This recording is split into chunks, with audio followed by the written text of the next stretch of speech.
Also talk about how the developments have ultimately led to high-pitched criticism coming America's way. The American global reputation and its geopolitical value going up in flames after facing the anger, the shame. The American leaders, strategists and politicians are raging against each other in a bitter blame game. Back in January, the U.S. President Joe Biden proudly proclaimed America is back on the world stage after taking over the White House. Now, in less than 5 months, chaos and confusion gripping his presidency as Joe Biden sits at Camp David watching Afghanistan fall apart. These images were shared by the official Twitter account of the White House. The U.S. president held virtual meetings with members of his national security team, diplomats and intelligence experts. The White House statement says, and I'm quoting, "Those in power and authority across the country bear responsibility and accountability for the protection of human life and property and for the immediate restoration of security and civil order. The Afghan people deserve to live in safety, security and dignity. We in the international community stand ready to assist them." Afghanistan is far from safety and stability, to say the least, far from what Biden had promised. The American embassy lies abandoned, no flags, staff or diplomats. The only thing we can see are images of American diplomats fleeing the U.S. embassy via helicopters. American choppers carrying out shuttle runs between the U.S. embassy and the Kabul airport. These images are eerily similar to the fall of Saigon in North Vietnam in 1975. Social media was quick to spot a déjà vu moment for the entire world when the U.S. had suffered a humiliating defeat in Vietnam, just like in Kabul today, and America had to scramble to evacuate its citizens from Saigon. Perhaps the most damning moment for Joe Biden being his own words at a White House news conference. On the 8th of July, Biden explicitly declared that there would be no parallels between the U.S. withdrawal from Afghanistan and the fall of Saigon. There's going to be no circumstance where you see people being lifted off the roof of an embassy of the United States from Afghanistan.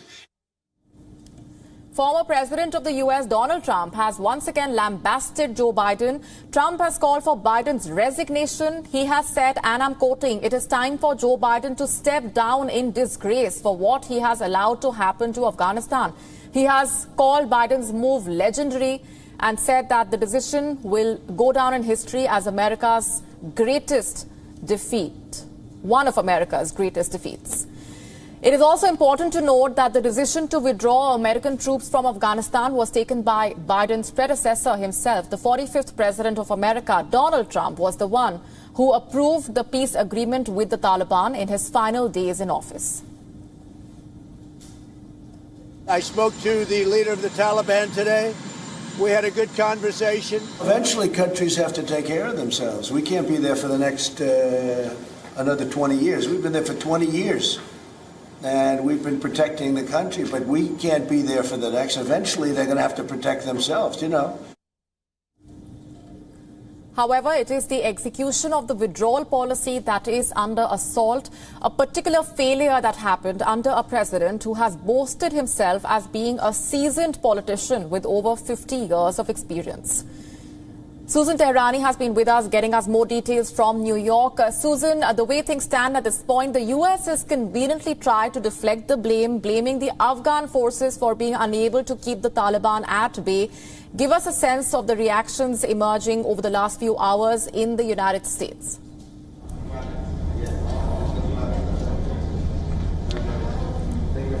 Well, first of all, U.S. President Joe Biden has finally decided to address the nation, which was, his silence was basically deafening, and he started to face criticism from both sides of the aisle, Republicans and Democrats alike, considering the fact that he was vice president for 8 years, and before that he was a seasoned politician, as you mentioned. He was on the Foreign Relations Committee in the Senate, and really was a supporter of bringing troops to Afghanistan, as were many in the United States. The question was never whether or not to go to Afghanistan after 9/11, but it's the strategy of pulling out U.S. troops, which each president has done ever since 9/11, has really promised to bring U.S. troops home. But the strategy that the Biden administration perhaps undertook was led to the disaster that we're seeing right now, and I think that's where the American public right now needs answers, not just those that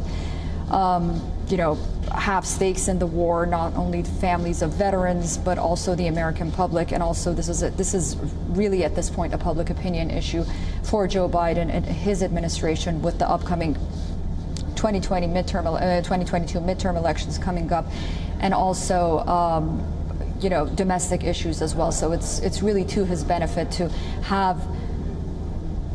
have this address. It's long overdue, and we have to see really what course he takes, because it's not only the United States, but it's Americans' allies, it's Americans' adversaries. The world is going to be watching what Joe Biden has to say this afternoon.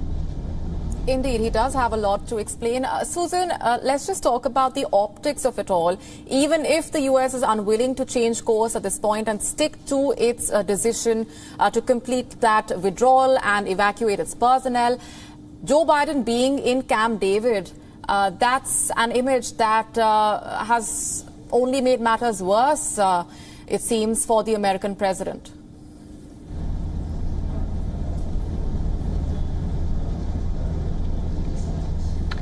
It has really. It's really been a PR failure on the part of the Biden administration. Really, the optics, as you mentioned, coming out. Him sitting behind a desk alone, compared to what we had been seeing from previous administrations. All of that is one side.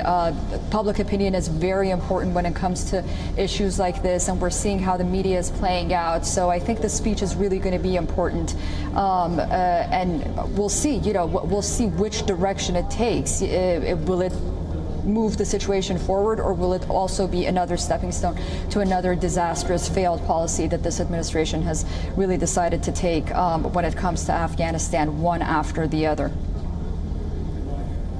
Susan Tehrani, thanks very much for those updates. As of now, we're leaving it there for the moment. WION now available in your country. Download the app now. Get all the news on the move.